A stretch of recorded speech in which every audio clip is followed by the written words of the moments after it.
When I was just starting to put myself out there, Tim was probably the first industry person to give me the time of day and to offer some support. And I mean, that's something I'm incredibly grateful for to this day, and it's created a really strong bond between us as well.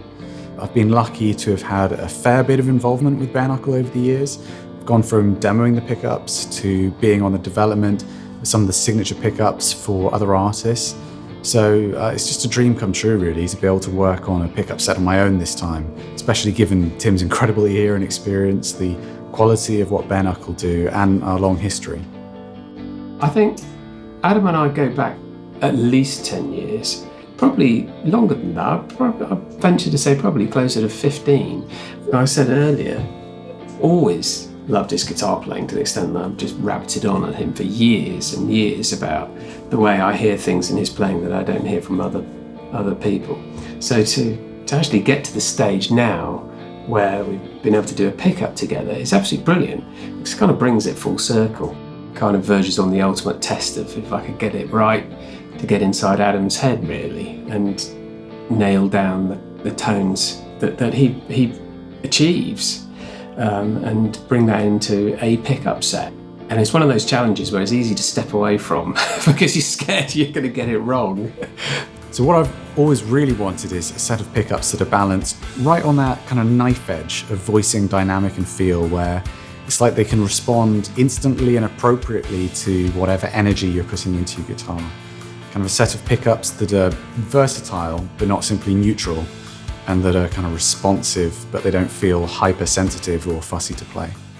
Since Tim and I couldn't get together in the same room to work in person because of the pandemic, I wanted to get as educated as possible about pickups. So, kind of like usual, I was researching like crazy, and I was amassing as many pickups as I could.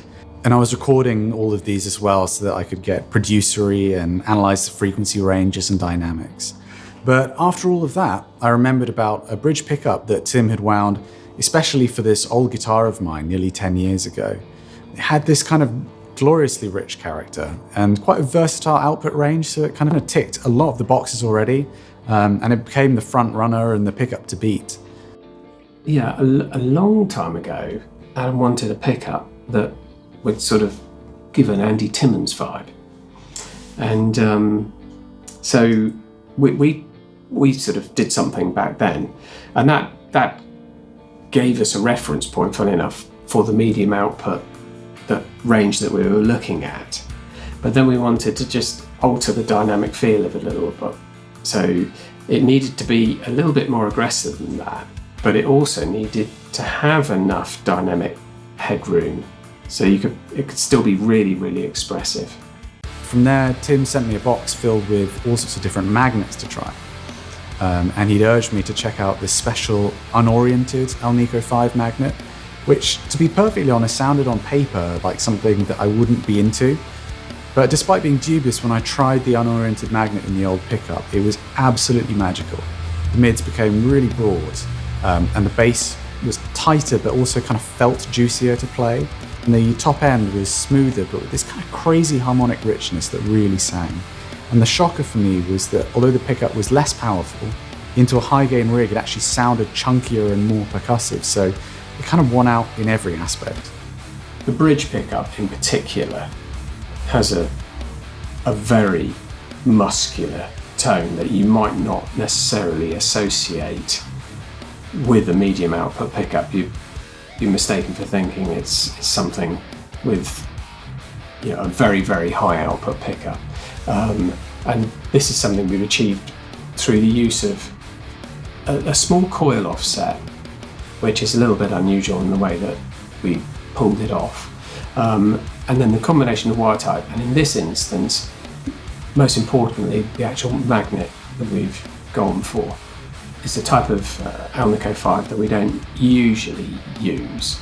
It's an unoriented 5, and that is actually marginally weaker in terms of its pull, if you like, compared to a normal Alnico 5. And this doesn't drive the high end quite so aggressively, and it's that A, gives it a little bit more headroom, but B, really fills it out in the mid-range. Discovering the unoriented A5 magnet was such an awesome landmark in the design process, and not only because it unlocked the sound we were chasing, but also because it's just a unique feature, and it's something that really validates the whole exercise of adding another humbucker set to the already big range that Bare Knuckle offer. So, on the other hand, I'm really into neck pickups that have excellent note definition and this kind of woodiness that verges on single coily. And Tim honestly just already knows what I like, and with the bridge pickup decided on, he wound up something that he thought would match and kind of suit my taste. And it was actually pretty funny because that very first neck pickup he sent me just absolutely nailed it in one. The neck pickup is very unique. There was quite a lot that Adam was wanting from the neck pickup in terms of healthy output, but also be able to be super clean, also pull off really good parallel tones, as with the bridge. You know, sometimes it's possible to get one or two of those things out of a pickup, but not all of them. So there was a lot of work went into it. I actually ended up using 2 different wire types, and again, it's the positioning of the way that we use those wire types, and then also a little bit of playing with inductance of the pickup that allowed us to create this powerful but very, very open and clear neck pickup, which is quite unique. I'm especially proud of that one because there was a lot went into that. He incorporated some pretty cool tricks into the neck pickup spec that I didn't know about until I'd heard it, he told me. And that made the parallel sound even nicer. It really does sound like a kind of single coil, a P90 or something like that. It's just an amazing pickup to play because it's got the kind of bright attack, but it feels really fluid under the fingers still. It can sound like kind of bluesy and dynamic with a clean or breaking up amp, but it can absolutely shred as well. And if you're on a high gain rhythm sound, bizarrely, it actually works scarily well for riffing on too. Output wise, they match really well. I found in general I actually really like to crank my bridge pickup really up close to the strings, almost to the point that the strings hit the pickup when you pick. And even with this setup, I found you can get a good balance with the neck pickup at a kind of sensible distance. So at this point, I've had the pickups now for quite a few months, and it's pretty amazing how they're just totally perfect for me. I found I don't really even have to think about pickups anymore. It's very much about putting an artist in a place where they can create music and tones without any real worries about what's going on from the pickup. So it's very much about putting them in a comfort zone. What we're trying to do is to allow an artist to have their voice and express themselves through a piece of equipment. It's all about letting Adam's voice come through the guitar. I think the best music is that translates in a way that the human voice does. And I think that is probably the most beautiful thing. We're doing the same thing, we're trying to communicate in that way, but through our hands, and let the guitar be that voice, and for it to simulate the way that we do with our own voices. And if dynamic headroom does anything, it does that. That's what gives you the chance to be you through a pickup. I absolutely love how just chugging sounds with them, and it's generated so many riffs already. I've been so picky about how palm mute should sound, like the attack has to be kind of deep and blunt sounding, like a body punch, not harsh and thin and quacky.